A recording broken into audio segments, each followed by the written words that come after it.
obvious here in Tulsa now. What's it like doing this Goodwill tour, kind of meeting fans at different parts of the state? What's this like for you tonight? Oh, it felt unbelievable pulling up and seeing a long line of Sooner Red all the way down the street. Last time we saw that was when we played Arkansas here, and that was a fun day. But it was so cool seeing this, and I've heard about the Caravan when they set the dates up, and this being the first one. I've heard about it, and I've heard how cool it's been, and then to see the numbers that they're going to have today, and then to literally pull up and see the line, man, really, Tulsa. What a greeting by Tulsa. Coach, it's been kind of an odd few days for you here of late. Just about Mo, were you surprised in his decision to enter the portal, or did you expect it? I was.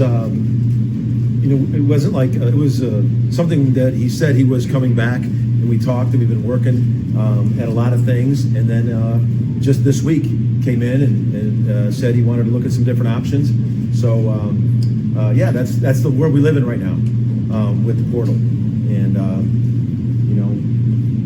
my take on that is, it's the portal, all that you can be. I can sit here and complain about it all day.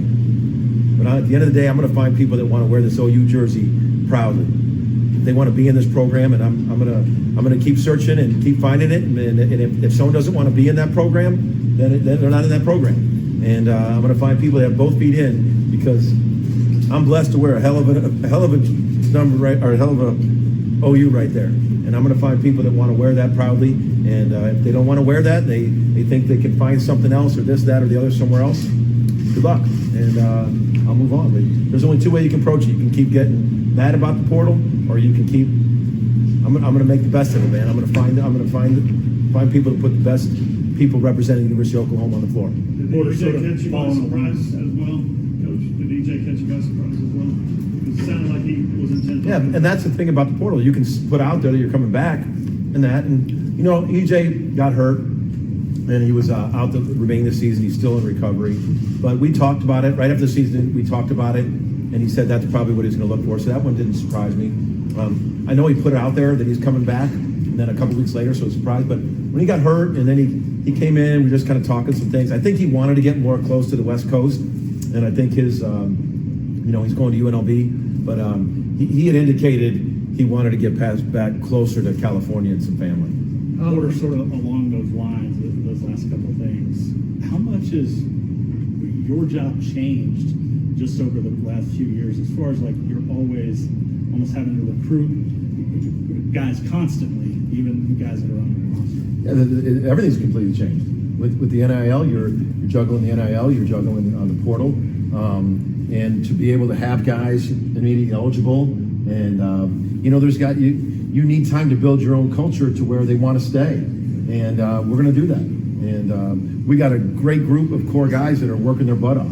Tanner and Jacob Gross, CJ Nolan, Bijan Cortez, Jalen Hill.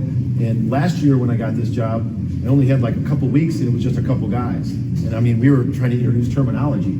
So we've been going full steam ahead with those guys working out. And then when we get the whole team here in June, we're going to be ahead of our game just because we got some guys that have been through the system. Now, you wish you had more, but the job's changed because when the season's over, a lot of times I might have to sign one or two, and you're just kind of taking your time, and then you're really digging into the younger class. All of a sudden now, a lot of us in the whole country it's nonstop, 5 or 6 scholarships open. And the portal's different from this too. If you're a high school young man, you might be getting recruited by 10 or 12 schools, sometimes it's geographical.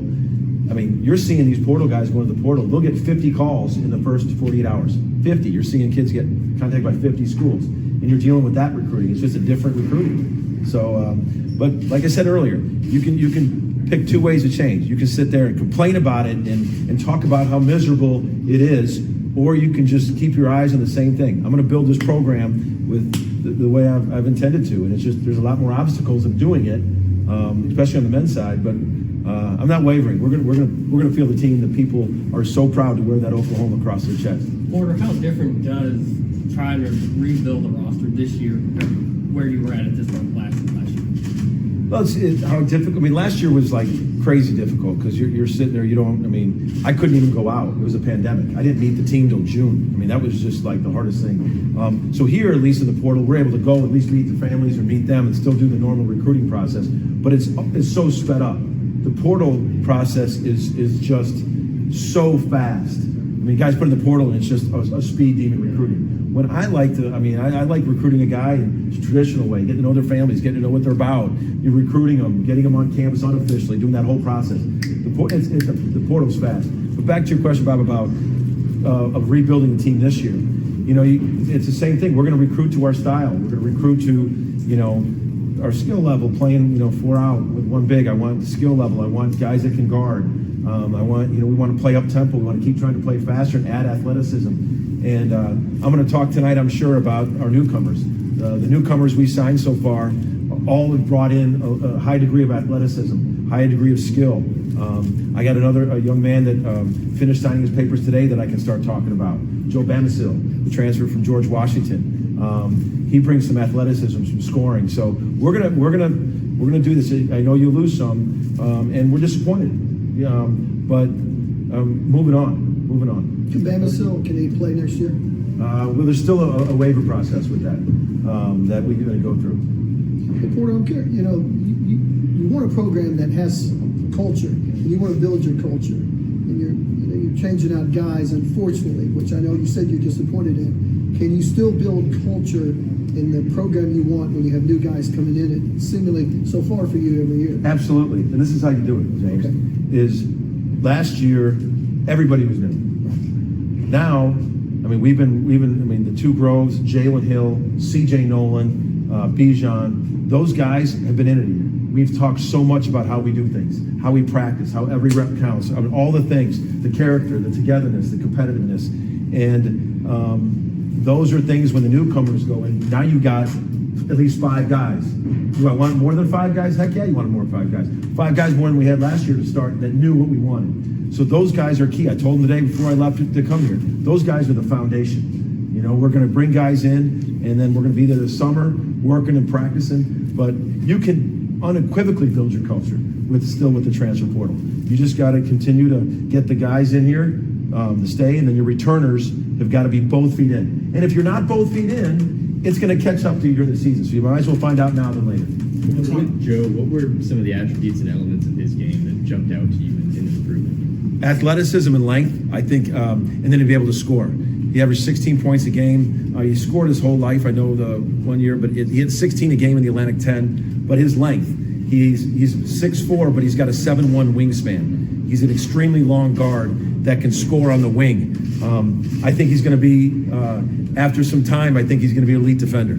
I've been talking about that because he's got the athleticism. He's a quick twitch athlete. He's way above the rim. He's probably one of our highest flying athletes that we have. And in a time of all this movement, he's not going to be the only guy who maybe needs to go get that waiver. What's your feel kind of nationally on how that might go with the NCAA? That's a great question. This waiver thing, there's so many moving parts. You start hearing on one side they're just going to give everyone a waiver again, and so you really don't know. But you're hearing stuff like that. You never know with that. But I know the transfer portal, they didn't want to get into the waiver business. Now they're seeming like so many other transfers, and now here we are. There's going to be a lot of waivers. So we'll see how that plays out. As recruiting has changed or evolved, has the recruits' priorities evolved? When you go to talk to them, did they tell you they want different things than they did 5 years ago? Absolutely, with the NIL, no question. There's no question that is in the discussion, unequivocally. A lot of the stuff is the same. They still want, guys want to play at the next level with that. I think you're hearing, one thing is a lot of people are in people's ears on what they think they have to do to get to the next level.